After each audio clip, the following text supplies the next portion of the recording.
Yo, what is up, ladies and gentlemen? It is your boy again, the franchise player, Double B Bad Blood, joined by the chemical on himself, Mr. Mixologist of the professional wrestling world, Chemical Julian. My boy Phil Lindsay off of Grapsody Saturday mornings. Go check him out. He's funny as shit. And then we got this dude right here, Shane. Shane is a moderator. We put Shane on because Shane's sometimes funny. Most of the time he ain't funny, but it is what it is. Shane is the only man in the world of professional wrestling that when we have a 10 count, rings the bell 12 times. That reminds me, does Dark Order need a number 12? Jesus Christ. Get the fuck out of here. Anyway, welcome to another edition of Roundtable Frozen Podcast. Wednesday nights, AEW Dynamite. And it is also a Christmas special, as you can see. Christmas! I am so not Christmassy, but I am wearing a Christmas hat. I got this nice apple cider with a little bit of crown in it. Your boy Phil's got his little Christmas gear on right there. Julian, are you wearing a fucking jumper? It's called a onesie, baby. Onesie. Oh my god! Like this is got like some of the only Christmas like wrestling merch I have. So what is it? It's the New Day. Oh shit! Okay, New Day rocks up in this piece. I'm still trying to get those. Hey man, those, just remember remember those pollen Jordans that Kobe be wearing, but yeah. It's really not Christmas till you watch Beat Street. Oh my god! What does Beat Street have to do with Christmas? Ho ho ho, ho ho ho. He said Beat Street, ladies and gentlemen. 99% of y'all that watch this podcast don't know what the fuck That is a Beat Christmas Street is, movie but for real. At least man. Phil knew what it was. Hey, tell you what, I'll give y'all a pass if you watch Bad Santa. Oh my god! You know, Bad Santa is the only reason I even changed the channel to Gilmore Girls. Wait. Gilmore Girls. Hold on 1 second. Did you just say Bad Santa is the only reason you changed the channel to like Gilmore Girls? Yeah, because the mom from Gilmore Girls was the one. Oh yeah, that's right. Okay, yeah, I got all you right. now. Got I got you now. Yeah, all right. yeah. I'll go ahead and coastline on that one because yeah. So Phil, what's up, man? How you doing? I'm good. Just Christmas kind of snuck up on us. I completely forgot this week was Christmas until like a few days ago. It's just like I don't know, man. This month like flew by, bro. Yes, sure did. Christmas snuck up on me so bad that all the Christmas presents are in the trunk of my car, and it is now 2 days before Christmas, and I have not wrapped anything. Yeah, me neither. I haven't wrapped a single gift. So if you're getting a Christmas present from me, be aware you're gonna get that shit in a bag, not wrapped. A bag with a sticker on it that says "Happy, Merry Christmas." Hey, and it's the enjoy thought that counts. yeah. True statement. And you know what, ladies and gentlemen, the thought does count, and you can donate to bodyslam.net to help keep this website going. You can go ahead and contribute, and it'll be a lot simpler, a lot easier if you just go right here to this website, www.slamchats.com. That is www.slamchats.com. Make sure this Christmas is slamtastic. Make sure you are just slamming shit around. I mean, Christmas does come a lot faster than Veer Mahan does, but yeah. So tonight, You realize that Veer Mahan rhymes with Beer and Mahonda? I was like, I can get Beer and Honda real quick, but all right. Sanatoni Khan, that is, made good on his offer, or made good on his promise, I should say. He's been talking a lot on the internet lately. He's been on Twitter. He's been doing the most, just blasting out, what I'm going to do is this. I'm going to do this. I'm going to do this. And tonight he did that. Look, tonight's first match was Adam Cole versus Orange Cassidy. So, I'm just going to tell you guys right now, it was a good match. It was. It was a damn good match. And I think what happened at the end of the match kind of overshadowed the match. What do you think, Julian? So let's just break it down here. One of the five pillars, not four. One of the five pillars. One of the five pillars of AEW is freshly squeezed, and Ooh, that's a hot take.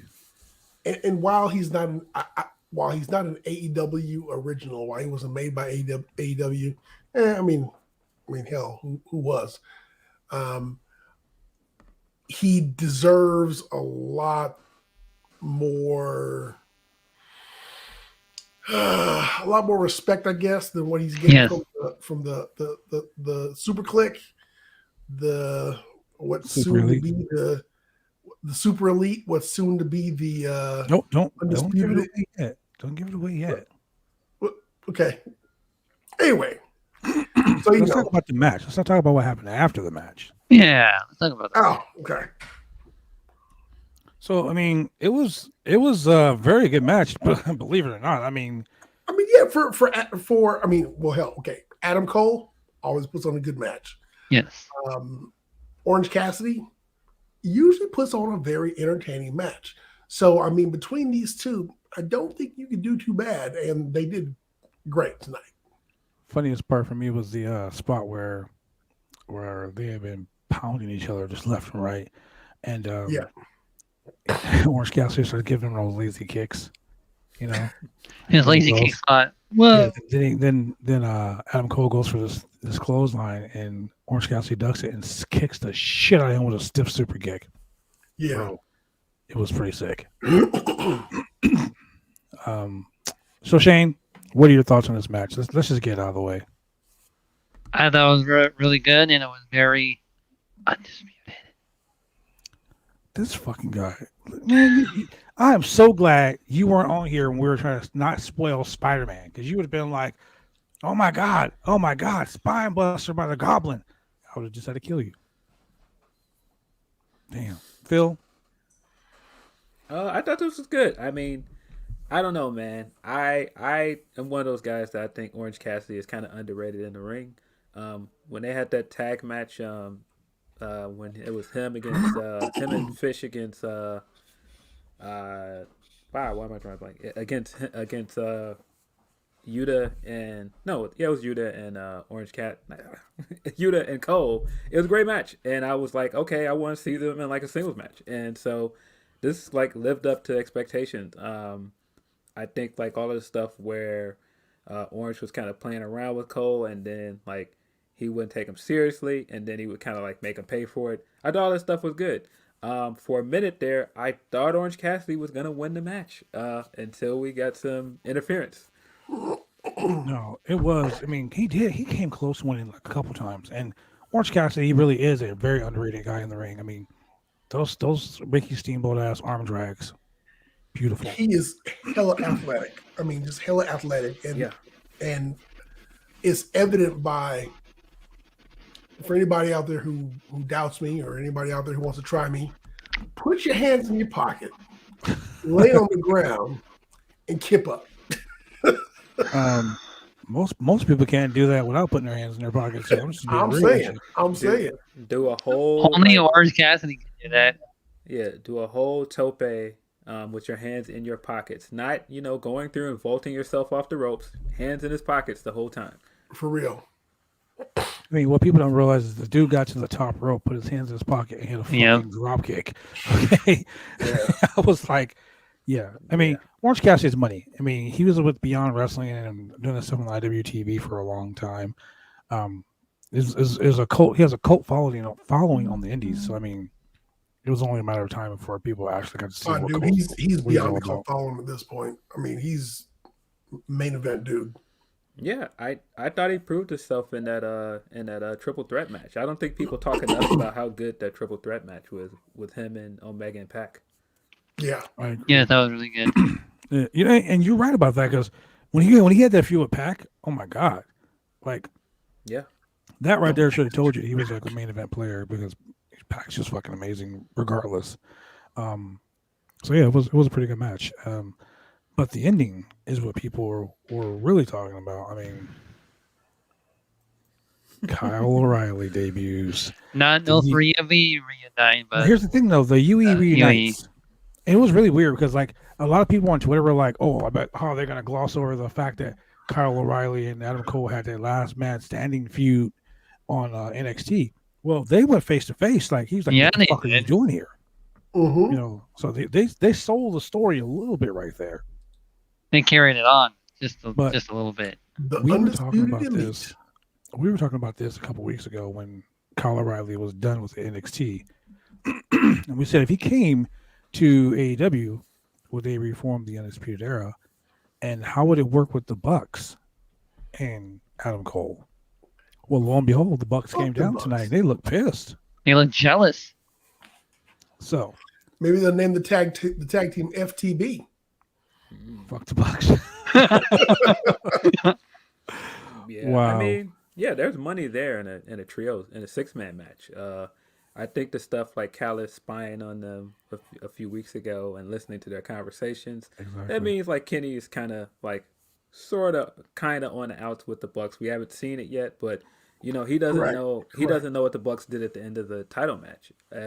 So yeah, it's gonna be interesting stuff when Omega finally comes back. Or when you don't heal up. Hey, so here's an idea. What if you get Undisputed Elite together in AEW, and they do like a fake ass NWO kind of just like, we're here from that other organization and we're here to, we're superior to you people I don't think because that would blah, ever blah, blah. happen again. Yeah, That was lightning in a bottle. No one's going to buy that shit these days. Everyone it knows. would be a great little heel run for them. I mean, it would And be. Yeah. Adam Cole, I mean, I think whatever Adam Cole does is pretty much okay with the fans. And see, okay, so here's the thing too. We talked about this before. I don't think Adam Cole can be an effective heel in AEW. Now, I know you were wondering why the fuck is he saying that he's a heel. Adam Cole and the Bucks have that Cool heel vibe. the Hall and Nash syndrome. Sure. What I mean by the Hall and Nash syndrome is that Hall and Nash came and they demolished everyone on Monday Nitro. They launched out at Rey Mysterio onto the side of a fucking RV, and they came with bats and they beat the hell out of everybody. They were getting cheered. No matter what they did, people loved them. Just set a dude on fire. Yay, do it again. People love them. Adam Cole's the same way. I mean, Cole comes out and it's just his presence. Like, he comes out and he does all this horrible shit to people, and then he gets in the ring and goes, Adam Cole, baby, and the whole friggin' crowd does it. He does the whole boom, the crowd does it. You're a bad guy. The crowd ain't supposed to give a shit about your music. The crowd's not supposed to give a shit about you at all. Wait a second. You kind of sound like Vince McMahon. Hey, whoa, killing Bobby Roode's babyface heat when he was a heel, coming out to Glorious Domination amongst other assorted, hold on. active music. You can never accuse me of being Vince McMahon because I like black people. Just saying.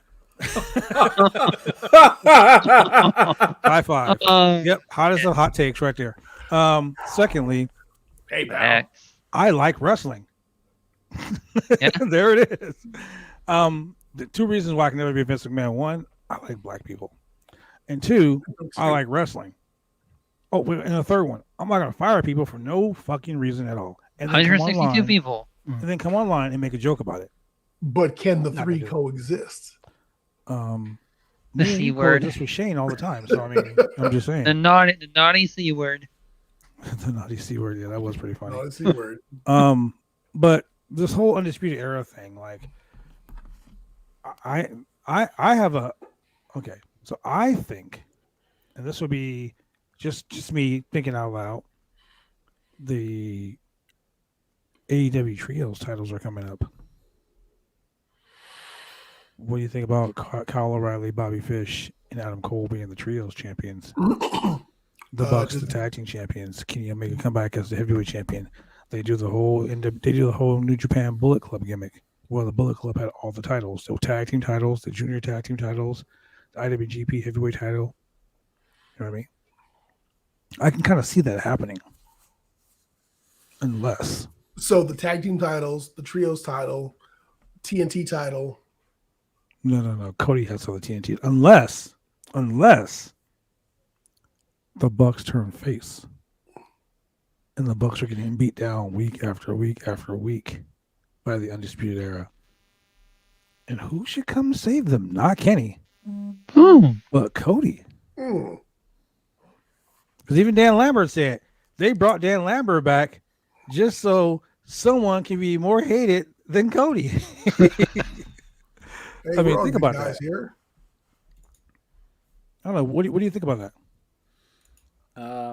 I kind of have a feeling just the way the not undisputed era debuted. I have a feeling they're going to interfere at the end of this championship match on TBS. I would not be surprised if they end up laying out the winner and or loser of that match. So you think, oh shit, I didn't think about Hangman Page. Yeah. They still got beef with Brian because Brian interrupted Cole's debut. True. And yeah, like to me, I feel like Cole is going to challenge for the title sometime in 2022. Oh, for sure. So I feel like them, making a statement in the first episode on TBS makes a lot of sense. That's a good hot take right there. That is. I mean, we already have some huge matches already announced for that show. I mean, we got the Thunder Rosa J Cargo match was going to be on that show. Mm-hmm. We got the round 2 of the AEW World Championship match. Okay, so I want to get to that. Let's get to the next match before we get to that.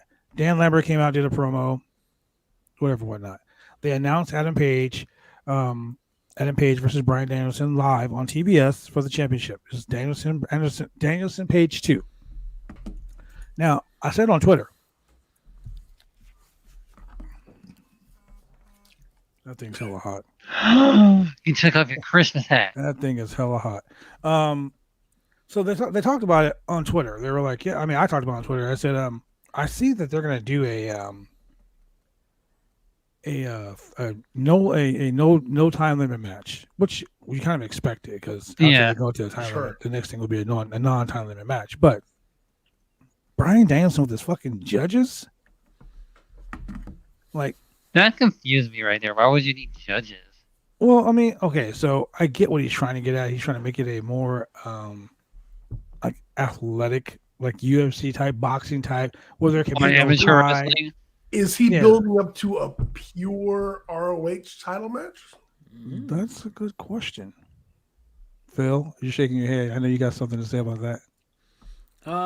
I just thought it was interesting because your boys talked about possibly having judges on the last episode of Grapsity, and I was like, I looked at that and I kind of like digitally looked at Reg like, we're here, we saw it. Yep. But no, I feel like them doing 2 time limit draws this year and then going basically like, oh, we're going to do the judges to make sure there's the definitive ending. I feel like it makes a lot of sense. Like you do the judges and that's the way to make people think there will be a draw again, but then you're going to get a clean finish. Hey man, but check this out. So Bryan Danielson said he wants these judges because he doesn't want Page running out the clock to make it a draw. Well, if you're a heel and you're protecting your belt, hell, if you're a babyface and you're protecting your belt, if you're a champion and you're protecting your belt and you find yourself in a situation, you do what you got to do to protect your title. And running out the clock to protect your belt is not against the rules. No. Because running out the clock means you're just not getting pinned. So if you can't pin me for 60 whole minutes and I'm not getting counted out the ring and I'm not getting DQ'd, then fuck you for not doing your job. Well, that's champion's advantage right there.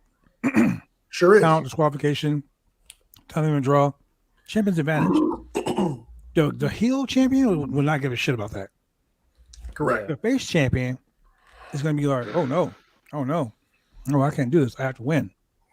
Yeah, man, 2 great things I saw Danielson do tonight. I mean, first of all, he's still coming out of the face tunnel, which I think is interesting.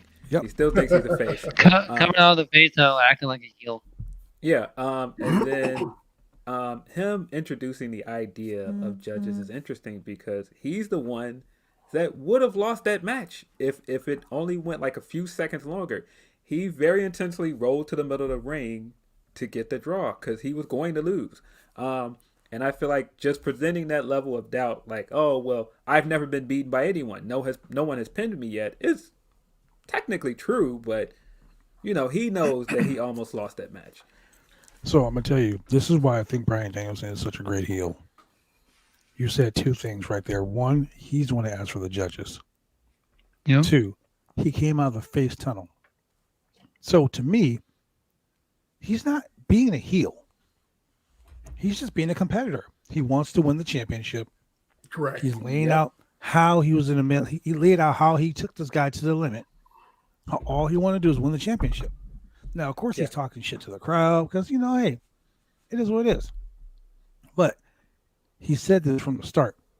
I'm here to win the world championship. I'm not here to mentor the young talent. I'm not here to be friends with anybody. He's here to kick some ass. I'm here to win championships. I'm here to be the best. So what is he doing wrong? What makes him a heel? Because he's trying to beat up the face champion? Hey, we were all cheering for him when he was facing Kenny Omega. His actions have not changed from wrestling Kenny Omega to wrestling Adam Page. So he's not a heel. Right. He's not a heel. And he's got that remember I said Kurt Angle? How I think Kurt Angle was the best heel in professional wrestling? Yeah. Ever. He's the best heel ever in professional wrestling. And I'll tell you why. Because he never lied. Correct. Dude won an Olympic gold medal with a broken neck. Broken freaking neck. Freaking neck. He didn't lose. There you go. Like he did. He won the medal with a gold. He won the medal with a broken neck, and he told you why he was better than you. Because I've been wrestling 29 years. Knock on wood. I haven't broken my neck, and if I did, I wouldn't win no fucking gold medals. That's for damn sure. I'm just saying. Just call it like it is. So, what are your thoughts on that, Julian?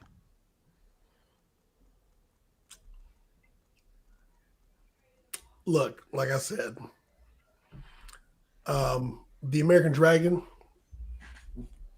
he's trying to essentially, put things in his favor. Of course, he's trying to go. First of all, we got to find out who these judges are. That's of course going to be the big fiasco. Who are these judges? Are they qualified? Are they heels? Are they faces? Are they whatever? But I mean, at the end of the day, Hangman Page just needs to do what he needs to do to protect his title. And so, hell, if that means going for a DQ, if that means, having the Dark Order come in for the assist, or if that just means, making just brutalizing Bryan Danielson, he just got to do what he got to do to be champ. Now, if he did that, if he had the Dark Order come in and help interfere in his matches, that would make him a heel. Now, but not if he's like, oh, hey guys, what are you doing? Oh man, cut that out. But let me capitalize on this roll up. I don't think that would happen. But then again, in the immortal words of Becky Lynch, you're just mad that I did it before you did.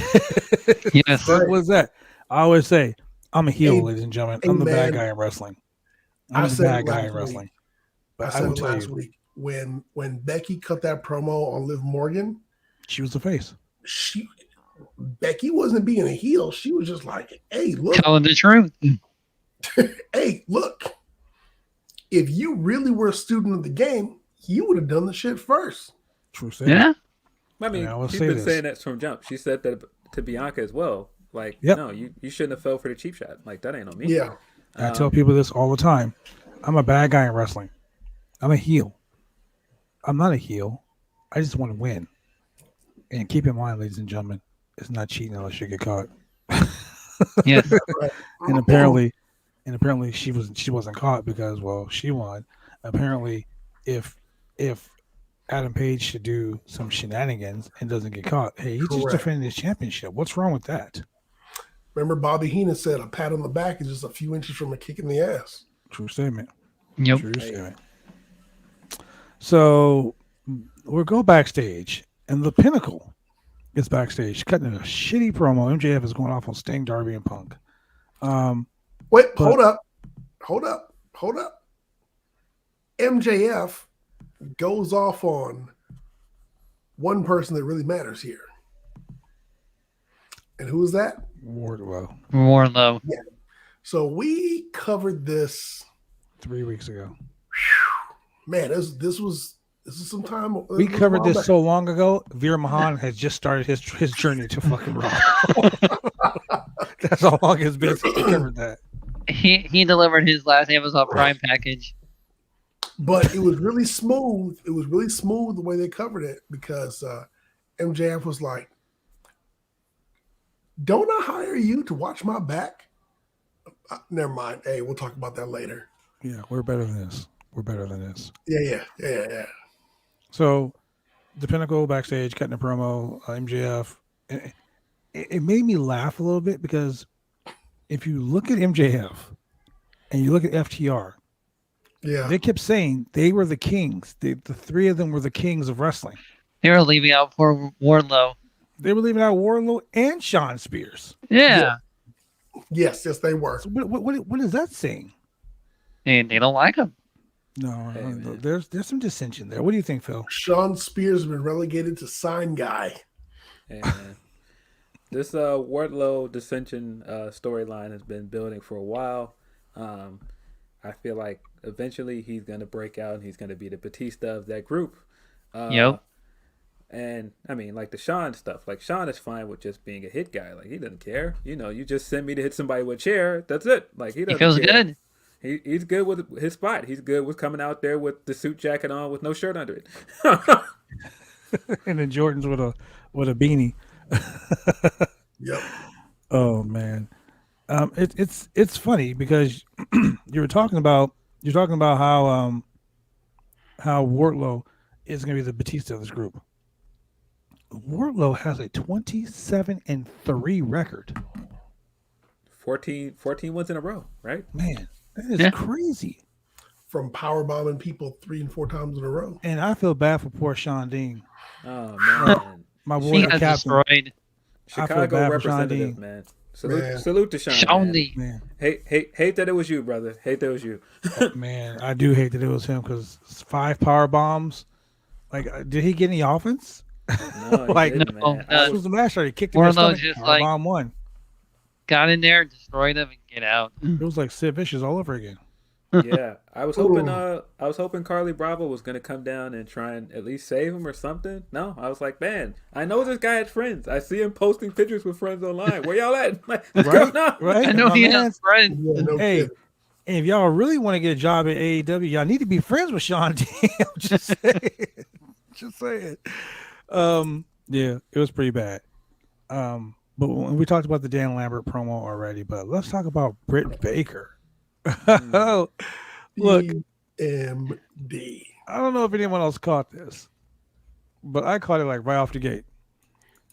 My girl Jamie Hayter was standing there, and Tony tells her, "Hey, let's talk about this match with Riho," and then Tony takes some mistletoe and puts it over Britt's head. I did not see that.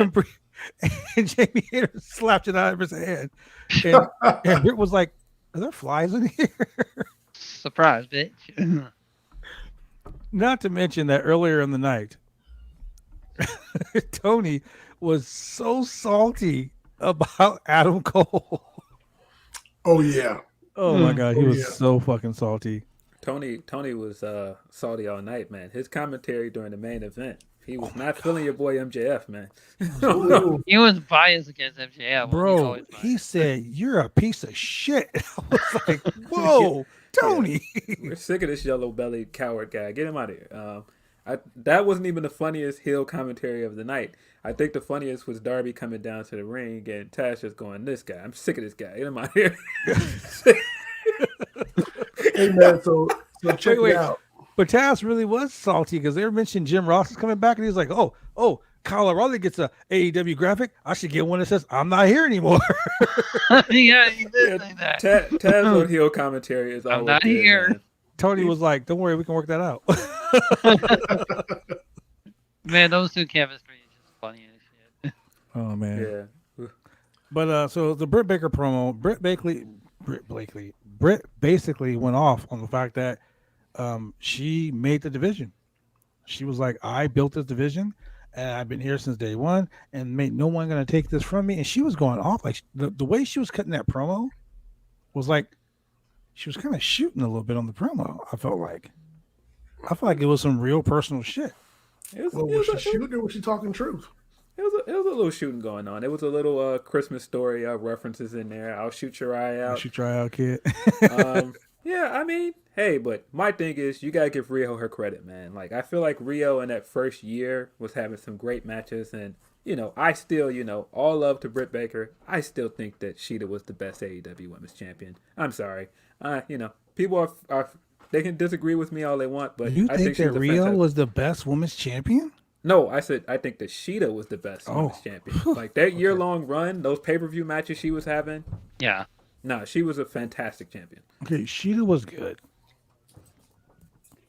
I wouldn't say she was the best. I'd say she was great at what she did at the time. But we all know that when you're a champion in any sport, you gotta be marketable. You gotta be like Big E. In my opinion, Big E is a great WWE champion because he is out there doing everything. He's on the cover of fucking Pro Wrestling Illustrated. He's at baseball games. He's at boxing matches. He's at high school football games. He's at college basketball. The dude's on everything. He's trying to make it. He is in the Miz. Same thing. Dancing with the Stars and all this other shit. She wasn't doing that. Hey, but my question to that is, did they ever give her a chance to do that? They gave Baker a lot of chances to do either backstage promos. They never did any of the vignettes and stuff that they do with Baker, with Sheeta until her reign was over. Like if they had done what they're doing with her and Deeb right now, I think we wouldn't be having this conversation. Like I don't feel like they gave her the opportunities that she deserved, and that's possibly because it was during COVID as well. Yeah. I think some of it was just bad timing, but Correct. in ring, I feel like she had some excellent matches. Oh no doubt, bro. Hey, so when the segment was on tonight, like I said, my lady was sitting here watching AEW with me, and I explained the whole Britt Baker DMD thing, and I was like, yeah, if you go to Aetna, you could find her as an in-network doctor. And she was like, really? She got a practice? I was like, yeah, she got like a real legit practice. Talk about practice? You can schedule an appointment. So then she goes, why is her title so big? Like the middle plate and the two side plates take up her whole waist. Like, why is her belt so big? And I was like, it's kind of an equity issue because, over the years, the men's championships have been huge. And like a lot of times women's championships have been pretty fucking tiny. So, now they're actually big to shine. Yeah. It's very small. Like a quarter. It's like a quarter and 2 nickels on the side. Like it was small. Because like you remember the belt that the Mool used to run around with that looked like some Christmas wrapping ribbon with some pennies taped to it. I mean that thing was hella small. So they're actually catching up. Yeah, and I mean, hey, I like British champion. I feel like the great thing about what she's saying is there's enough room for you to believe her, and I feel like the best villains, they think they're right. Mm-hmm. But as much as you can say she built that division, I feel like there were other women that most definitely carried that division before she was champion. Yes, she can lay claim to being the first official signee of AEW. She was the first woman signee, I believe. Period. So I mean, yeah, you can give her that, and you can say she was the division was built around her. But then there's like Nyla Rose, and then there's Sheeta, and then there's Serena Deeb, and even Jamie Hayter. Jamie Hayter to me is the prototype of what a women's professional wrestler is going to be. She's got size, she's got speed, agility, she's got the endurance, she's got the look, like she's got the mic skills, like she's good. Britt Baker just happens to be I don't want to say the Charlotte Flair of AEW, but she really is the Charlotte Flair of AEW when it comes to getting the push. But it is what it is. So going from Britt Baker to Nyla Rose and Ruby Soho in the semifinal match of the AEW TBS Championship. Hey man, that jacket was giving both of them a lot of problems, man. That jacket wanted to be the winner of that match. The jacket won. The jacket had the first 3 minutes of the match. Yeah. The jacket was the biggest heel in the match for 3 minutes. She couldn't get her hand out. And it was even to the point to where Nyla grabbed the jacket and tried to take it off. And then she turned around to the camera and goes, this fucking jacket. Yeah, she was trying to pretend like that's not what she was doing. Like she was pulling on the jacket and stopping at the same time. And she was just like, this jacket will not come off. The jacket got the big pop when it finally came off. Jacket time, sign to AEW. Jacket off time, sign to AEW. Oh my god. Jacket time confirmed. Jacket time. No. At least the jacket. Wait, there was no talk of taking a big shit on this show. Okay. Yeah.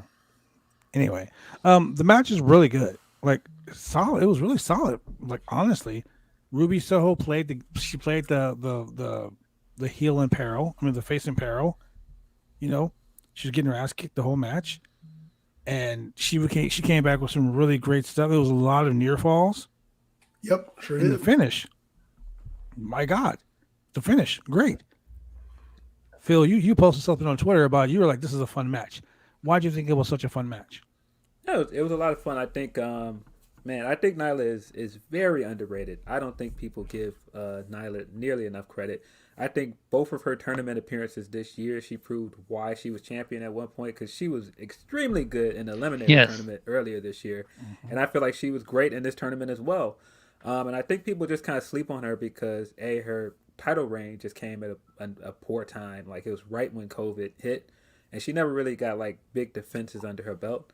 But I think she's a fantastic wrestler, man. Like, I don't always like when she does the spot off the top rope because to me, you have to wait so long for it to build up, and you've got the person sitting on a rope for so long. It just always looks kind of awkward to me. But other than that, like the Beast Bomb, I don't care how many times I've seen her do it. She always puts stank on it afterward. It just looks great. But yeah, this was a fun match. Like you said, the finish was awesome. The riot kick, Soho kick, whatever it's called, from the second rope. That looked great. I thought just the way that it looked like a few times Nyla was going to walk away with this thing in a few of those spots. And, even Vicky's interference, I'm not a big fan of the manager interference spot, but Vicky is so good at it that I thought it worked here. I will tell you that it was, in my opinion, one of the best matches I've seen Nyla Rose work since being in AEW. She is such a dominant heel. Plays her role really well.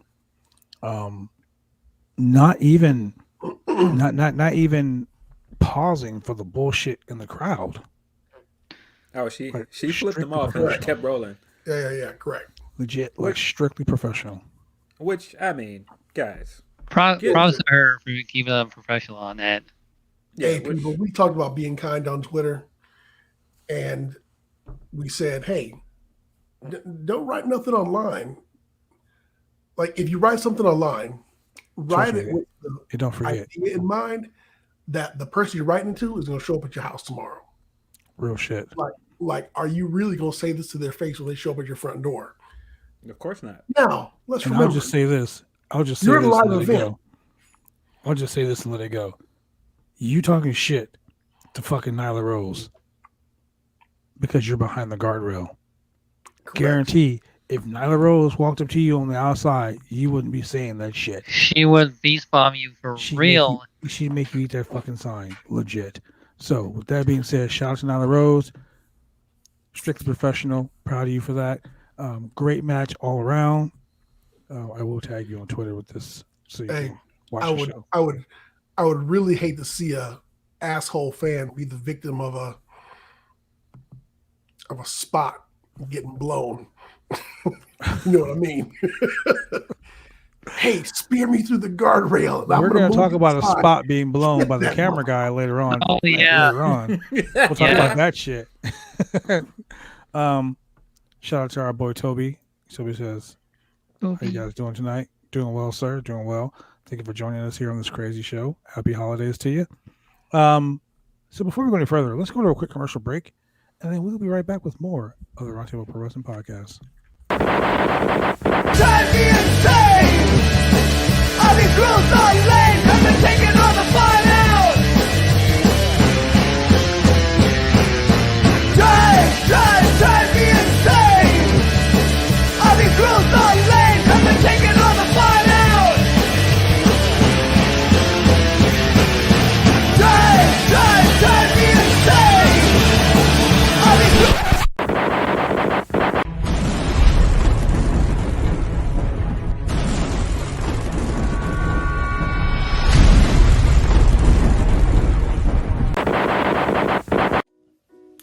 When you want to get your hair cut, you go get your hair cut right.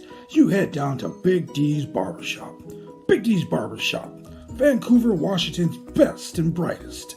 1019 Main Street, Vancouver, Washington, where you can go get your hair lined up, cuts, fades, shampoos, conditions, and all the great things that go with supporting a local barbershop in a local business area.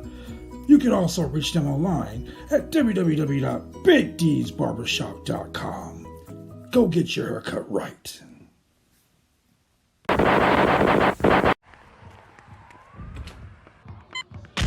These are more than just the sounds of a safe place to go after school. These are the sounds of interest being ignited and of mentors making an impact. At Boys and Girls Clubs, we don't do just one thing. We do whatever it takes to meet the needs of every kid who comes through those doors. Because whatever it takes is what it takes to build great futures. Great futures start here.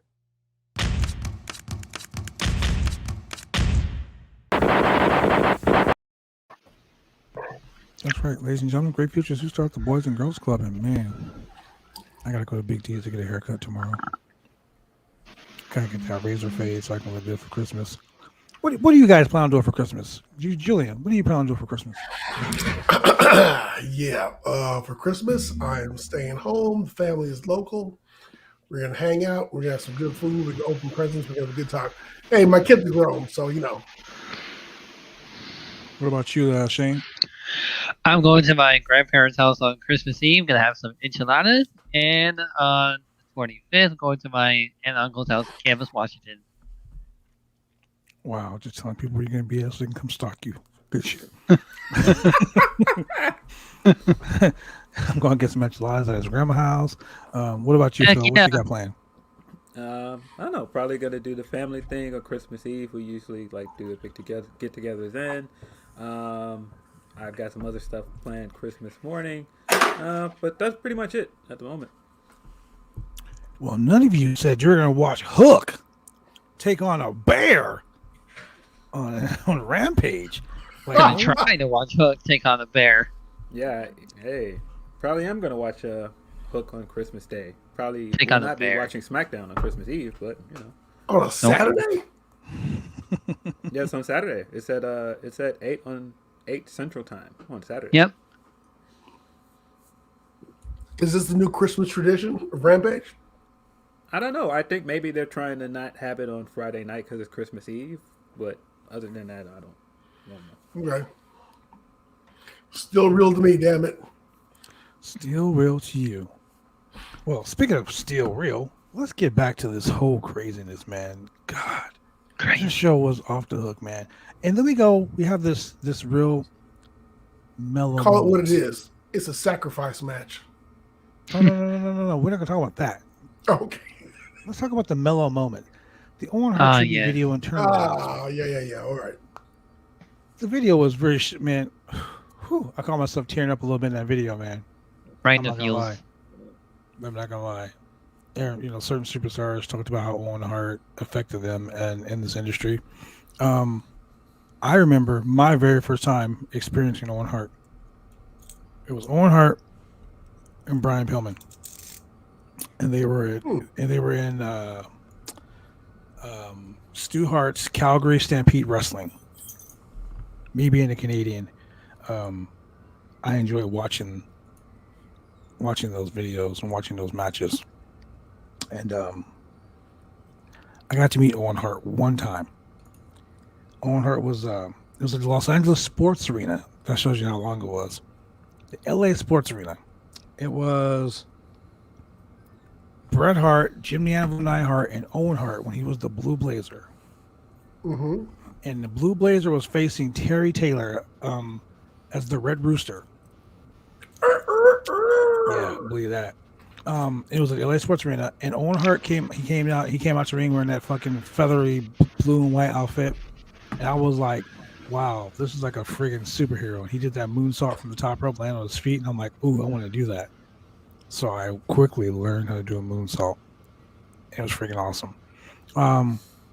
But watching him wrestle, he was so fluid and so pure. You know what I mean? Then a friend of mine who was trading tapes back in the day was like, dude, look at this tape. And it was Owen Hart in Japan as Wing Pegasus. Yeah. That's right. Bro, Owen Hart was 20 years ahead of his time. You know, I wanted to be like Owen Hart. 20 years ahead of his time, man. He was he legit pioneer. And I know people say good things about you when you die and all that other bullshit. I was saying this about him when he was alive. Owen Hart was the fucking man. And look, dude, that classic he put on with Brett. Fantastic. Yes. You know, and when he beat Brett, bro, I was so excited. Like, I was like, don't get me wrong, I was a big Bret Hart mark. And y'all all know the story of hell with Bret Hart. So, Bret, if you're listening, I still love you, man. Don't ever meet me at a convention again. Yeah, so I was a big Bret Hart mark back in the day, too. The Hart Foundation was my shit. You know, guy comes out with his fucking big old aviator glasses and handing them out to fans every week. You know, he got a lot of glasses he's giving away to these kids. And they made wearing pink cool. Right. You know, Pink and Black Attack. Yeah, you know, and throughout the years, you know, I got to become friends with like Jim Neidhart and, you know, Bruce Hart and a lot of, you know, I got to become friends with all those guys, and it's really cool that I can sit back and say, man, I idolized Owen Hart. That guy was amazing, and he wasn't just amazing in the ring, but he was amazing out the ring. He was a good person. He was like a genuine fucking good guy. And ladies and gentlemen, I'm not going to sugarcoat it. In this industry, there aren't really many good guys in this business. So when you find a good guy, you fucking cherish that good guy. What about you, Phil? What are your thoughts about Owen Hart? Man, he's definitely one of those guys when you think about a guy that if you could take out of his time period and put him today and they would thrive, that's absolutely Owen. Like Owen, it is a shame that he was never WWE champion. I feel like he was one of those guys that they missed the boat on. Had the guy doing comedy stuff, and you know, today he would be like ahead of you know, the face of the company in terms of all the work rate stuff they do now, because like you said, he was 20 years ahead of his time. Like the guy was doing all the stuff that we see Brian doing, all these other guys do today. Like, I mean, oh man, I just imagine, like, I know there's a dark match that like nobody has really seen on television with him and Kurt, but that was one of the matches that I was like, I really wanted to see that match. And Kurt got there like right at the tail end of his time with WWE. And I mean, just as far as like the vignette they showed tonight, I think having Mark narrate it was a big deal because, you know, he was close to him. He's one of the guys that kept trying to campaign to get him into the Hall of Fame. Yeah. So I think that was cool. Looking forward to this tournament, man. I feel like it's a great way to finally honor him in wrestling. You know, I think that I know that he's been a real big proponent of getting Owen in the Hall of Fame. You know, pretty much begging the Hart family to allow it to happen. I honestly and truly believe, and like, ladies and gentlemen, we talk about bullies online. We talked about it earlier with Nyla Rose.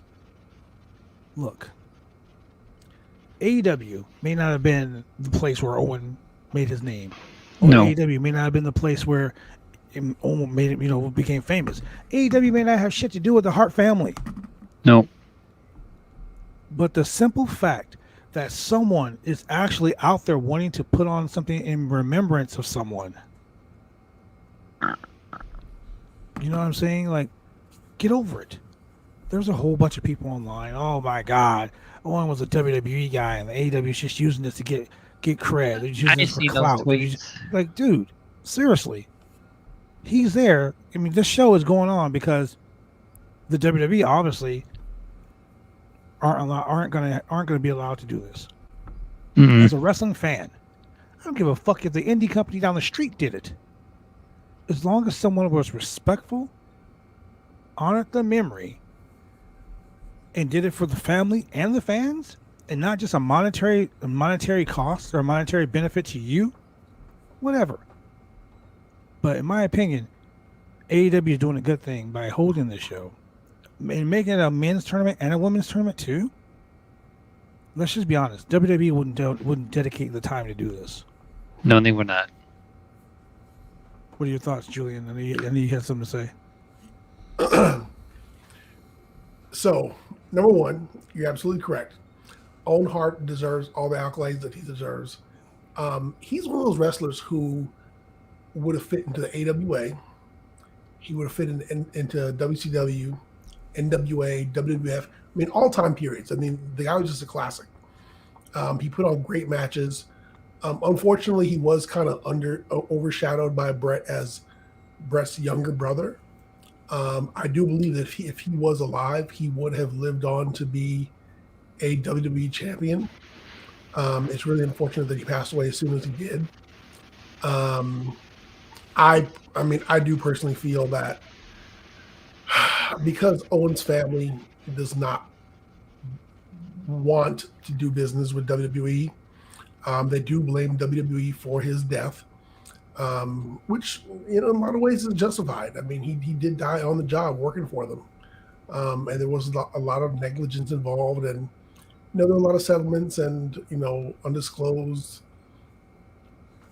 amounts of money paid to absolve or avoid claim of responsibility. He would have, WWE would have, or could have done a lot more or a lot better respect to his name and to his legacy. I do feel that, in the case of the enemy of your enemy is my friend, that I'm not going to say that Owen's family shopped out his legacy to AEW, but definitely I feel that AEW is like, it's kind of a fuck you to WWE, and we're going to do this Owen Hart Memorial, we're going to do this Owen Hart tournament because you can't. I mean, literally, because you cannot, because his family will not do business with you. But it is a good honoring of his legacy and a good way of keeping the fans aware of who he was and what he did contribute to the business as a whole. And at the end of the day, in my opinion, that's all that matters. That's all that really matters. Someone is doing something to honor his legacy. At the end of the day, that's what matters in this industry. Just honor the legacy and do it right. Correct. Don't do it. Don't do a shitty job. And I don't think Tony Khan's going to do a shitty job. No. I honestly think, and this is just me, if I was fantasy booking this, I honestly truly would involve everyone. Everyone. Mega tournament. I mean, Tony, the whole open door, the whole forbidden door. Literally, I would invite from Mexico, from Japan, from Canada, from fucking Europe, from Asia, from Ring of Honor, from Impact Wrestling, from I would love to see that. From GCW. Like, I would invite I would even extend my arm to the fucking WWE. Like, hey man, you know what? Why don't you send one or two representatives? But here's the deal with that: they will want their representative to win. Correct. Yeah. And here's the other thing. I mean, let's look at the Mae Young Classic. WWE did a very good job of inviting a lot of indie female wrestlers Triple H to participate in the Mae Young Classic, but they did nothing with it. True. Totally dropped the ball on it. And they had a lot of good talent who, at the end of the day, they said, hey, you want to be a trainer? Not do you want to be on the big stage? Not do you want to have a WrestleMania moment? Not do you want to be in a tag team? Not do you want to have a run at the women's title and show some real competition? They just kind of said, okay, Mae Young Classic, yay, it's over. We'll sign one or two people will job you out because you're not homegrown talent Call you. or you're not WB talent, and it's an afterthought, and it kind of goes into the wind. So the Owen Hart Classic, or the Owen Hart Tournament, may be just a better place at AEW where you can see people from Japan and all these different promotions come in, compete, get the shine, be on TV, be on the big stage, and get some TV time, compete, wrestle, and maybe a few hundred or a few thousand more people will subscribe to New Japan, the New Japan Network, or tune into Ring of Honor when it restarts, watch GCW, watch some All Japan, watch some AAA, watch some some other promotions that are out there, and just it should be for the fans. It should be about the fans, and let them just see some new talent out there and people who really put on good wrestling, professional wrestling shows that the fans want to see. And that's what because that's what Owen did. Yep, there you go. What do you think, Phil? Yeah, I'm looking forward to this, man. I think it's sad that wrestling had to go this long without honoring him because of circumstances, and I definitely understand it. Considering how Owen passed, and that's up to his family. I wasn't one of those guys that was like, oh well, they should do it for wrestling. No. If my family died as a part of wrestling and I just don't approve, I don't approve. And so Correct. I'm glad it's a situation where his wife finally approves, and he's being honored in a real way. Yep. What do you think, Shane? I completely agree with all of it. Just like in some way and so forth, we're getting a memory for Owen Hart. I mean, when a wrestler dies, we give him a 10 bell. Yeah. As a salute to them. This is a way of honoring someone that's that literally, like, let's call it what it fucking is, gave his life for this business. Correct. Yeah. Correct. So we should be allowed to, any promotion should be allowed to express themselves in a way of, showing and honoring him and honoring his memory. So when you guys are online bashing AEW because AEW is doing it, and WWE could have did it. If WWE wanted to fucking do it, they would have did it. Regardless, they'd have did it, or they would have attempted to do it. So with that, that's where I'm gonna leave that. Owen Hart tournament is gonna happen. It's gonna culminate at Double or Nothing. A men's tournament winner and the women's tournament winner will be given a trophy by Owen Hart's wife. Biggest honor ever. That's awesome. That's awesome. Correct. So let's go to the next match. A sacrificial lamb match, if there is one. I was a little disappointed in this match, but I wasn't. Malachi Black versus Griff Garrison. Who? Hey, so it wasn't Brian Pillman Jr.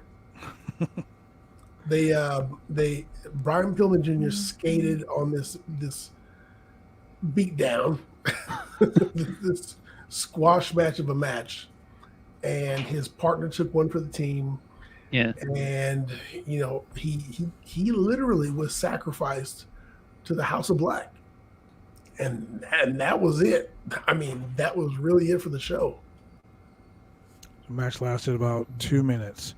I was a little upset, not really upset, but I was a little sad because, ladies and gentlemen, in case you didn't know, Malachi Black and his tag team partner, Brody King, are the PWG World Tag Team Champions. Correct.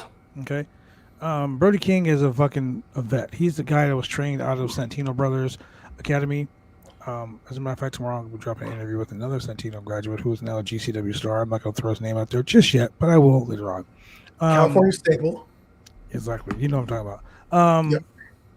So he's an all-around great wrestler. He was also one of the trainers at Santino Brothers, which is Robbie Phoenix and Joey Chaos. They put out stars, literally stars. And Brody King from Ring of Honor World 6-Man Tag Team, NWA World Tag Team titles, now He is officially part of All Elite Wrestling. He signed a contract with them a couple of days ago.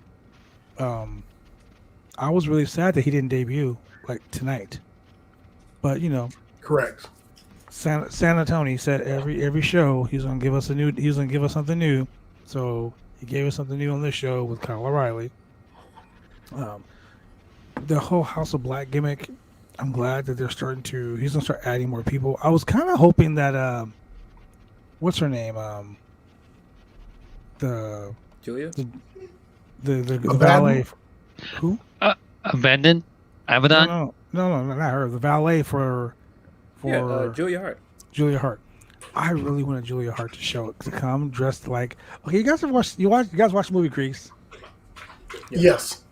Yeah. Remember how Olivia Newton-John was this all cute little preppy girl, and John Travolta was the bad boy from the other side of the tracks and all this other bit. And she fell in love with the bad boy from the tracks, and she wanted to impress the bad boy, so she dressed up like a bad girl. I want Julia Hart to come wearing leather, with her hair up like fucking Olivia Newton-John with face paint on her face, or one contact in her eye, looking all Malachi Blackish. Like, this whole House of Black literally should be a fucking cult group of just kind of like in How High. Yeah, okay, kind of. But I really want her to come and cost Griff Garrison the match. But then again, she really didn't have to cost him anything because that was a. Jay keeps saying who? Who? The super tall Jungle Boy. Okay. Oh, okay. That's what they called him on Being the Elite. They were like, "Oh, that's Jungle Boy." No, not Jim Neidhart. No. But he was. I don't know, the black mass he gave to Brian Pillman Jr. Whew. I was like, there's no way he can pull that kick. He got knocked out. Yeah, KTFO. Yeah. What do you think, Phil? Man, I mean, you saw last week Garrison gave that good promo, and I was like, man, this is a really good promo. You're gonna lose that match though. Like, and whoever that guy was, he did kind of good promo. Yeah, Garrison, I was sitting there like, man, he's got a lot of fire. He's talking that talk, but when he gets in the ring, it's going to be a different conversation. There was no conversation had. I was surprised. He gonna cry in the car. I was surprised that Black made him tap out. I mean, the heel hook looked great.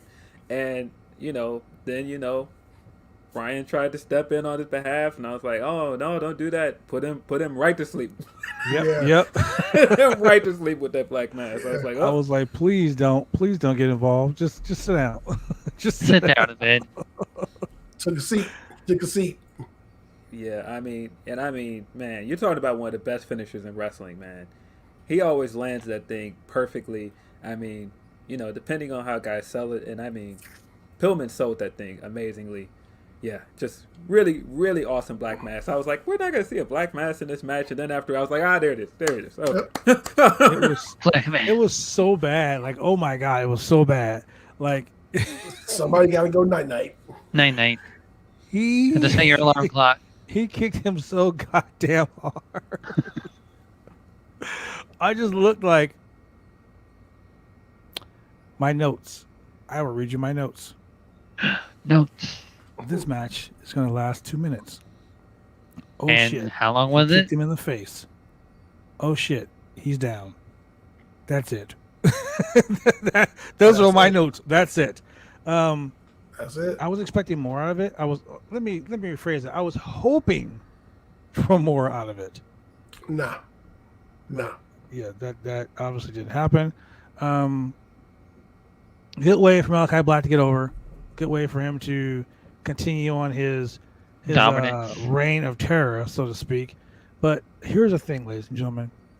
He's been killing people left and right. Yeah? Yep. Sacrifice. Tag team partner. Go after the fucking world tag team titles. Yep. Go after the TNT championship. Go after the world championship. You've already sacrificed enough lambs. Like, do something with it. I'm worried. I'm worried that they're going to WWE him. They're going to give him before Christmas. No. I'm not gonna say fucking get him a bunch of shirts and fire him the day that his shirts debut, but Okay. Oh no. I'm just saying, like, I think that, and I hate to say this because it sounds horrible that I'm saying this, but I just think What? that they wrote themselves into a corner because you got this guy. Look with Danielson. Danielson was undefeated. What did they do? They immediately fast tracked him to the championship. Correct. Right? When Cody was involved in like stupid feuds, now they're fast tracking him back to the TNT title. Malachi Black has been destroying people left and right. He destroyed Cody. He's been beating people left and right.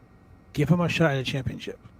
Yeah. Well, so so here you go. You have Cody go ahead and be Sammy Guevara for the TNT title, and then you have Cody immediately get his ass whooped by Malachi Black. He gets the TNT title. Then these guys go after the tag team titles. Yeah. I don't know. I just think that they waited too long. In my opinion, they waited way too long to. Well, it's not so much that they waited too long. It's just that, unfortunately, AEW has quite the bloated roster. They don't want to necessarily put all the ex-WWE champion or ex-WWE guys on top. So they got to find something for them to do. So they're wrestling. Hell, you take a guy like Black, and he's dominating people. So at some point, you either got to give him a tag team partner, or you got to give him that singles title run, and he's just got to dominate. He's got to be putting people to sleep. He's got to be giving them the black mass. He's just got to be knocking them out.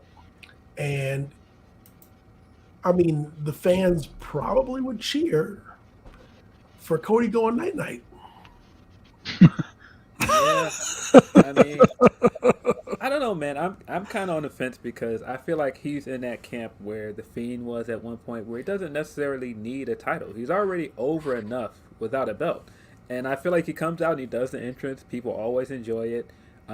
He comes out and black mass somebody or spits some mist in somebody's face. Even though Omarion is still running around out here. It just, I don't know, man. Like, I feel like he's in a good place. I feel like he stayed in that feud with Cody too long. But other than that, I've been fine with what they've been doing with him. I just think it's just once he got stuck in the Codyverse, it took him a minute to get out of there. You're absolutely correct. But other than that, I feel like he's been booked really well. I feel like the entrance still looks really cool every time he does it. Yeah. They just signed Brody King. If they're gonna team those two up, that's what it looks like with the segment they did where he missed the guy in the face and he's like, "Now you're more than a king." Who else was he probably talking about? It's probably Brody King. Correct. So I'm fine with him building his stable and possibly doing more spooky do stuff, but. Spooky. I don't know, man. I don't feel like he needs a title right away. No, as long as no hocus pocus,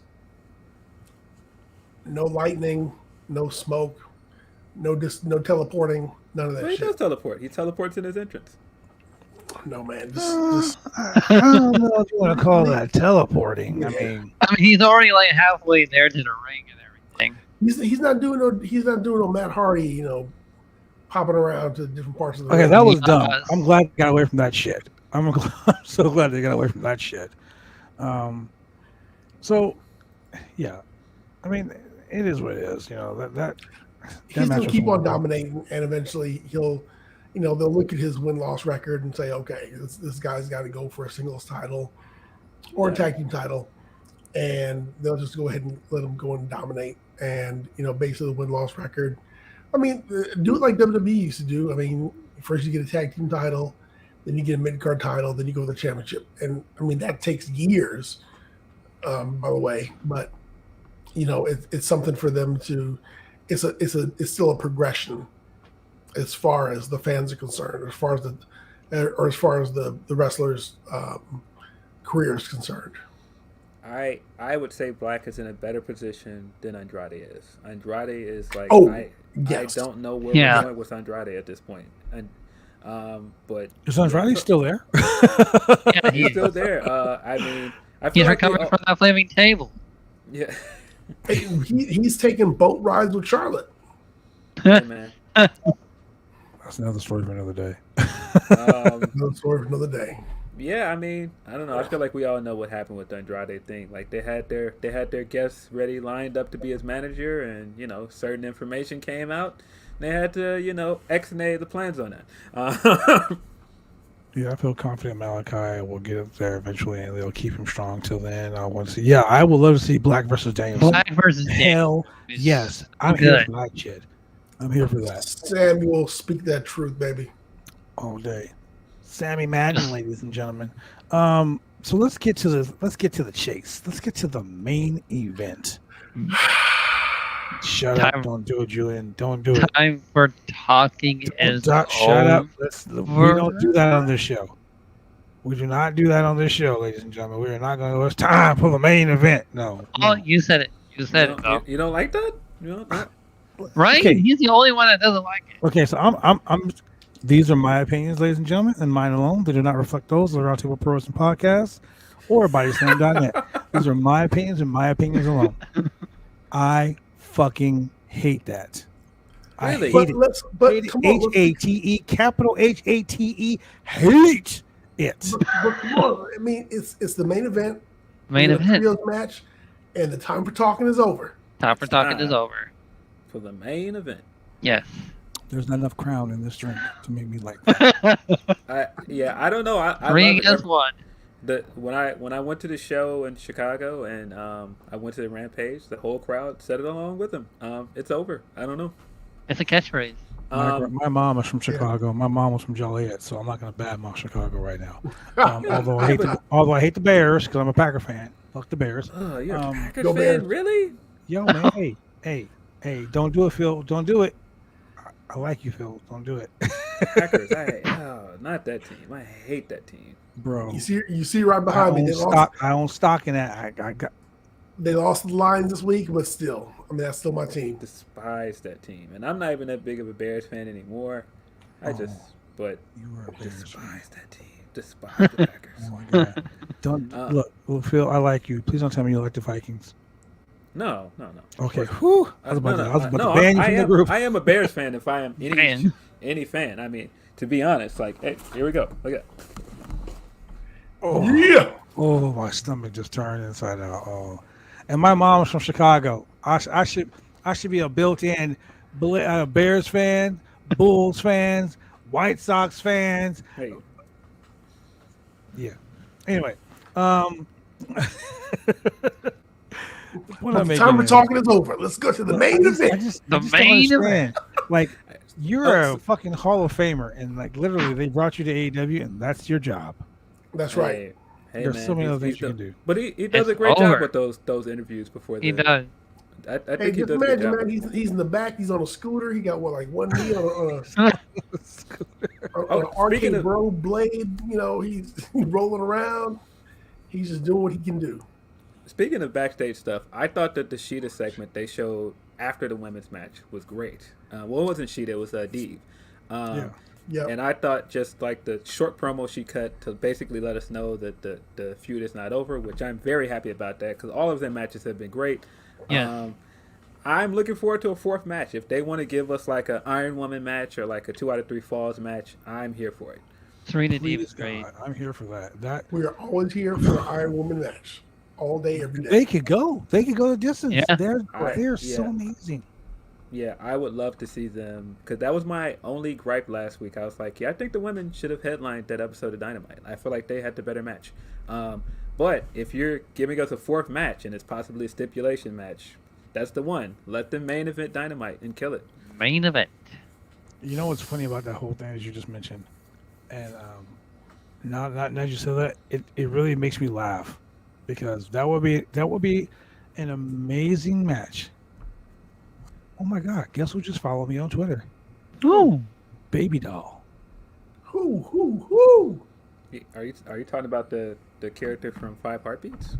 I'm I'm talking about the person who was Ric Flair, Tully Blanchard, Dusty Rhodes, and Larry Zbyszko, and the Warlord's manager.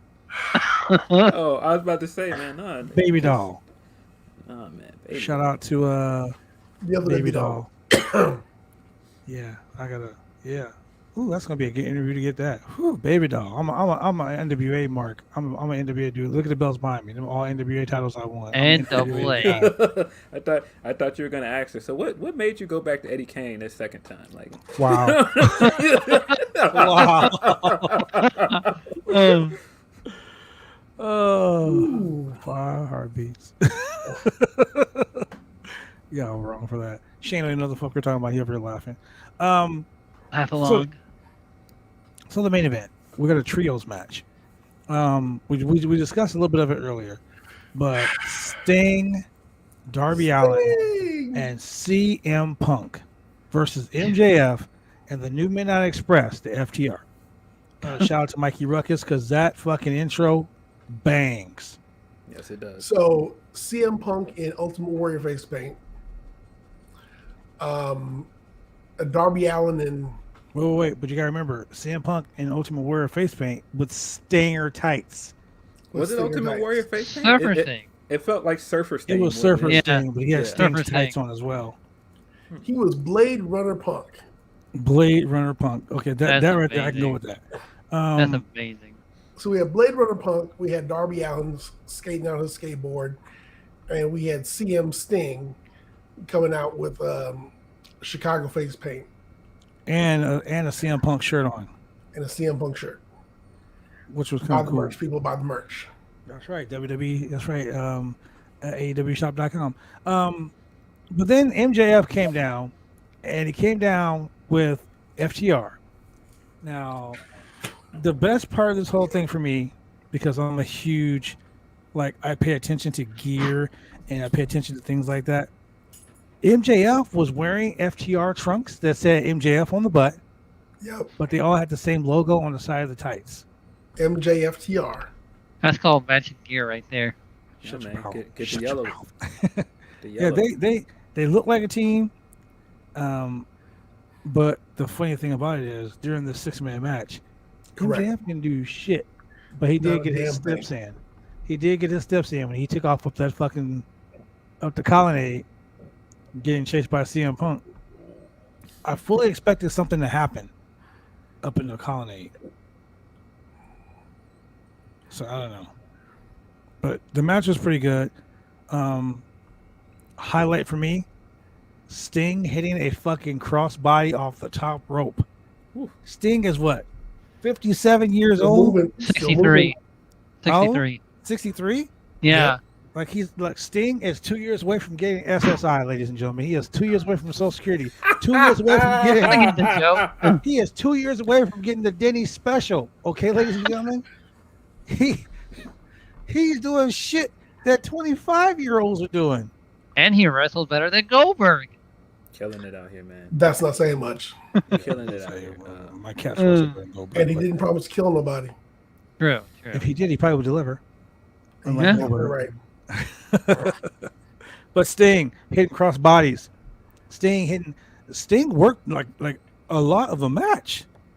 Yeah, man. I was shocked that Sting is out there taking bumps in Greensboro like his first championship match against Ric Flair 30 years ago. So, and that was kind of like, I guess that was kind of like the welcome home for Sting, because that's the place where they wrestled at tonight was the place where he won his first NWA World Correct. Championship. So yeah. And we say, What were your thoughts, Julian? oh man, so watching FTR do their thing, I mean, those guys are just classic in-ring technicians.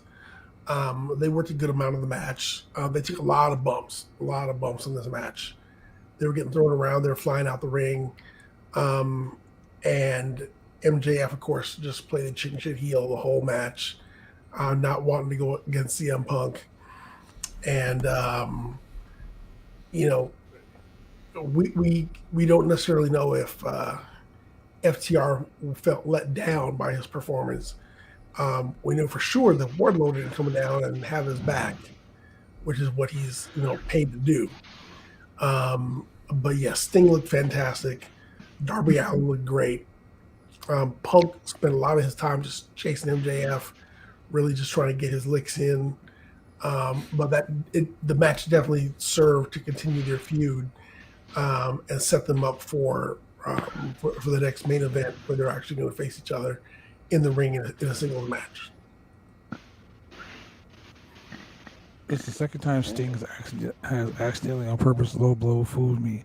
I thought he was hurt when he's. Oh yeah, okay, so yeah, there was a part where they did low blow Sting. And I thought Sting was hurting. Sting pops up like Undertaker, bro. Like fucking MJF hits him with that DDT. Oh yeah, he turns did. to the crowd and Sting just hopped up like, "Yo, what's up?" I just saw that meme of Undertaker standing up behind AJ Styles, like, "Hey, what's up?" So Sting is working like an 18-year-old man. Like he's taking bumps. He's in great shape. Diving off the top rope. I mean, I don't know, man. I'm 47 years old, and I ain't trying to do half the shit Sting was doing. I mean, everybody hit their spots. Sting hit a Stinger Splash. Punk hit the GTS. Darby Allin was putting in work. So, everybody got to showcase what they're best at and really just drive forward just all the storylines that are in place right now. Well, I think that the Sting, Darby Allin versus FTR feud will continue if the rumors are not true. There are rumors that the GCW Tag Team Champions, the Briscoes, have signed on for them boys signed on with AEW, or they're expected to sign on with AEW. And honestly, bro, this is how I would book the Battle of the Belts. I mean, we already have Rio versus Britt Baker for the title. Now, Battle of the Belts. To me, that sounds like champion versus champion. Correct. So Yeah. I know this is just AEW's way of having a clash of the champions. I get it, because that was a WCW name, and that was a Dusty Rhodes creation. Just like the War Games was a Dusty Rhodes creation, AEW got blood and guts. I get it. I think that they should do a champion versus champion match or dream matches. Tony Correct. Khan has the open door. He has a forbidden door. If I were to book this show, here's how I would book it. Main event: AEW World Champion versus Impact Wrestling World Champion. Correct. Hangman Page versus Moose. Moose. I'd have the AEW World Tag Team Champions, the Lucha Bros, probably against Impact Wrestling Tag Team Champions, the Good Brothers. Yep. I'd have the ROH Pure Champion facing Daniel Garcia. Yeah. Josh Woods, Daniel Garcia. I'd have the ROH World Champion, Mr. Jonathan Gresham, facing off against Bryan Danielson. Dream matches. Fire. Or even like in my interview earlier this week, Josh said he wants to go to AEW so he can face Bryan Danielson, ROH Pure Champion versus a pioneer of the ROH Pure title. Fucking spectacular matches. If I was booking the show, this is what I would be doing. Monday. I book a street fight between FTR and them boys. The boys.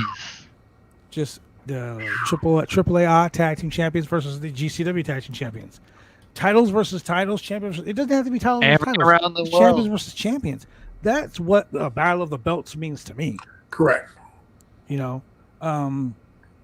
having Deonna Purrazzo defend her AAA Reina's Queen of the Queens championships, women's championship against Roxy in the fucking ROH women's title. Oh yes. I mean, they already throw Mickey James in there, throw fucking Britt Baker in there, a fatal four-way. Rosemary versus Britt Baker. Let's go. You know what I'm saying? Like let's go, man. Let's make that right there's a super show. You know, that's how I would book it. I wouldn't book Hangman Adam Page versus,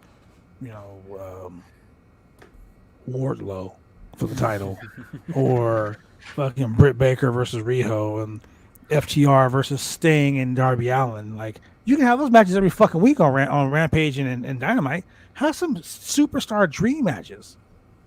Because in my opinion, that's what the Forbidden Door is. And if you want to get crazy, you want to get fucking nuts, the main event wouldn't be for a title versus title. It would be Kenny Omega and Okada. Semi-main event, IWGP United States Championship. No, that's gotta be Punk versus Kenta. That's gotta be for Wrestle Kingdom. Bro, I'm just saying, like, all those matches I just laid out to you, if they did that on fucking TNT, or if that was the first show on TBS or whatever, whatnot, if that was like a regular television show, yeah, them ratings would go through the roof. Kenta did call out CM Punk. All you gotta do is do it one time, just one time. That's it. Or even have it leaving the Wrestle Kingdom, you know? Yeah. Yeah. I think if we see another Okada and Kenny match, it's gonna happen in America. Yeah, it's gonna be AEW. Correct. Because there were too many comments about the Rainmaker, and too many comments about Kota Ibushi. Yeah. I mean, yeah. Tony has basically said in so many words that he wants to bring the Okada Omega match to America. So I feel like at some point it's going to happen here. Whether that's next year or 2023, it's going to happen here eventually. I think it's going to. I hope it's going to. I hope it happens at AEW. I'm on the AEW show, ladies and gentlemen. They don't pay me. I don't have no coin in my pocket. Remember when Impact was doing all that teasing that Okada was going to come here, and we, like, for a brief second thought that match was going to happen on an Impact show? Yeah. Yeah, so much for that. But you know what happened, though? When they were talking about that, and they were like, "Oh, the Forbidden Door is open," and all these people start talking about Impact again. Yeah. When Jay White first got there, Impact was hot. And yeah, when the Bullet Club showed up, disappeared. People were like, "Oh shit, let's go." Yeah, they did nothing with the Jay White stuff. No, they didn't. He just showed up. He did the Homer Simpson thing. Showed up, left. Hey, yeah, I'm proud of the fact that for the first time in the whole history of the Bullet Club, we now have a black guy in the Bullet Club. My boy Chris Bay. Chris Bay. Yeah, it's all Bay Day. Yeah, Jay White. He cut a really good promo when he first got there too. I was excited, really and then it just kind of led to nothing. Like, I mean, if it gives us just like Hikuleo and Chris Bay as a tag team, that's great. But I'm ready for Chris Bay to win that title, man. He should be Impact World Champion. Man, look, either him or Willie Mack. Willie Mack. I'm ready, man. I'm ready for him to win that title. Not to get into how Impact kind of squandered their last year or so of booking, but I feel like if anybody should have won that chance to go for the title and finessed Alexander after the end of the match, it should have been Chris Bay. It made perfect sense for his character, and it would have went full circle with Kenny bringing the Bullet Club to Impact. It would have been perfect, and I don't understand why they didn't do that. 2 words. Bad booking. Just saying. Hey. So, ladies and gentlemen, we had a great match with Sting, Darby Allin, and the camera guy. Let's talk about this. There's one major spot going on one side of the ring. Now, I complain every week about how horrible Kevin Dunn is with his fucking 5,000 camera cuts in one match. I wish that Kevin Dunn was doing the camera work on this fucking match, because there was a spot where Darby shotgunned himself into MJF through the fucking timekeeper's table, and they didn't get it. Yeah. But the replay at the end of the night, at the end of the match, they showed it at the end of the match. Yeah, during the match, they just showed the table destroyed. No. At the end of the match, they showed a replay from another angle. Well, I mean, during the match, they showed the table destroyed. So that was like a major spot. They missed it. And Darby is killing himself every day. He's torpedoing himself all over the place. I mean, he's the smallest guy in the match. Like, quite honestly, Shane, you're the smallest guy in this chat. That's like you cannonballing yourself into Phil right here for no reason at all. It's your table. I'll do it. Because I will move. Shane, you can't charge it at me. I'm going to move. Just like when I hit the floor of that show, you guys moved away. Yeah, same thing. It was a great match. I mean, Sting did a lot of great stuff. Darby is a beast. Darby will take any bump, anywhere, anytime, any place he can. Sure will. Like, he literally did his coffin drop across the ring. He did. And didn't hit nothing. Laying on his back and put his head in Dax's arm. It was like he barely landed on top of him. And then, CM Punk got the pin. So the faces won. MJF played the chicken shit heel, went all up to the commentator's desk, grabbed the headset, started screaming into the headset. He didn't want to fight me. He didn't want to touch me, even though you spent 89% He was of the the one that was running running from him. away. Correct. Yeah. MJF, look, ladies and gentlemen, I know you guys want to hear this. MJF is a better Miz. I said it. Especially after this week. And I'm not saying that he's a better wrestler than Miz, because, well, shit, he kind of is. I was about to say, but he kind of he played a better chicken shit heel he played a better chicken shit heel tonight than Miz has this week. Let's just call it what it is. If we had to do a Miz meter for this week, as opposed to him putting his wife in the way, Miz meter, he was more over than Miz this week. Just saying. What are your thoughts, Phil? I see you're thinking about this. This was a really fun match. You could tell that everybody involved was having a blast with this thing. I thought, Team Sting, Punk, Darby mashup. I thought they were cool with like their face paint. But man, watching this match, FDR is really good, man. Yes. They're really good tag team, man. Like they're incredible. I mean, much respect for MJF, because that that bump he took out of the ring when Sting threw him out of the ring, I was like, wait a minute. You saw my tweet. I was like, he's dead. He landed like right on his head. I was like, oh my God. It looked really bad. But I'm glad he was okay.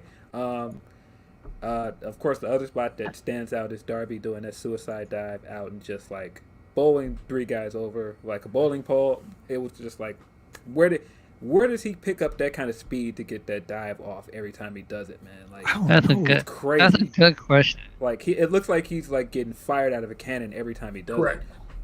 And you can just imagine getting hit. I mean, Darby weighs about 160 pounds, soaking wet. And for him to hit you at the velocity and speed that he is going, it's gotta hurt. And yeah. We've seen him do it. Like when he came out and he did it to the Gun Club that week. That was awesome. And he came from backstage. It's like, dude, how are you picking up this much speed to do this, man? He got shot out with a gun. You know, there's an episode of The Flash where Barry has to run to gather up the speed so he can go back in time. And the reverse Flash, Eddie Earbart Thawne was like, "Run, Flash, run." He literally lit up and ran, and got this he ran on water, ran through the desert, ran in the air, ran through water, ran again around the world. Right? I can just see Darby backstage, and someone goes, "Run, Darby, run." And he just fucking takes off. Kavanaugh just comes on screen and it's like, "Darby, you know what you have to do. Run, Darby, run." Darby. Oh man, he hit that man. It was great. Yeah, very fun. So the match was good. No one got hurt. MJF played the best heel possible. Complete commentary. Mike grabbing the commentary headset, yelling into the commentary headset, and then running up the ramp. All in all, I give this a 4 out of 5 AEW Dynamite. What about you there, Shane? 4 out of 5. It was really good. Mr. Julian?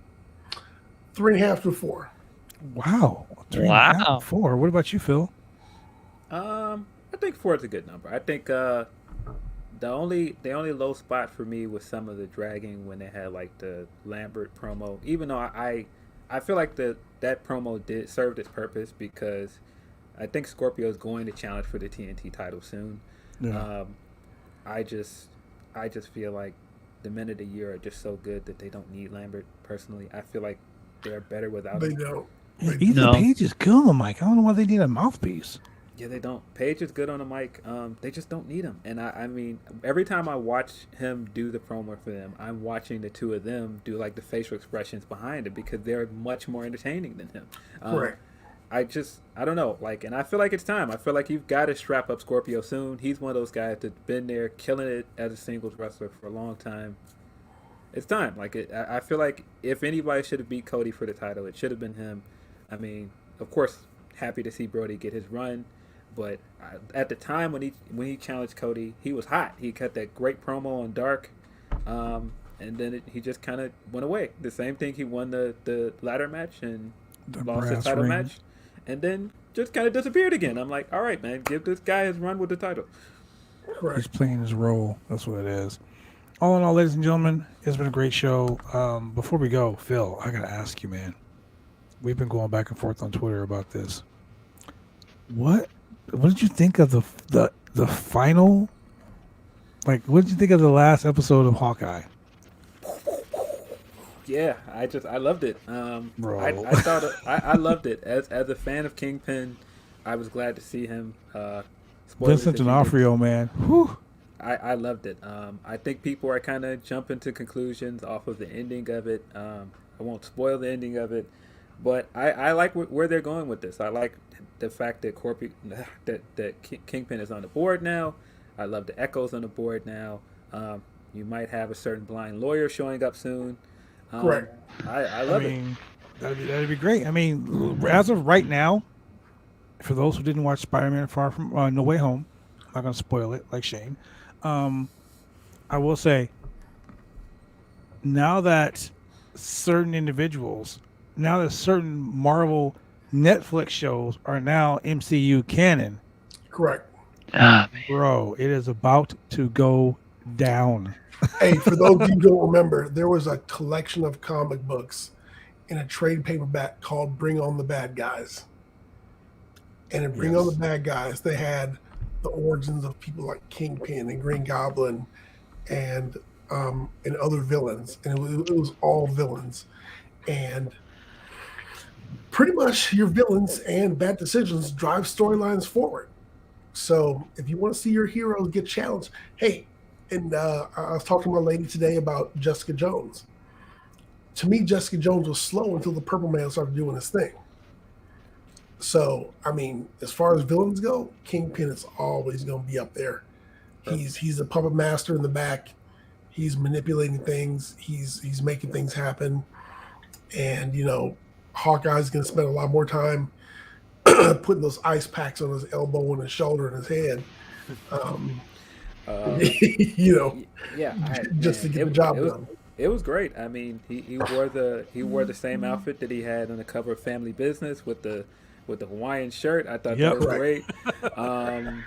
I really liked Yelena in this episode. I feel like she was like the highlight of the Black Widow movie, and she kind of stole the show here too. I love when they were walking through when they were fighting in the thing, and she was all there in the elevator, and she was like, "No, oh come on, why'd you do that? That was so childish."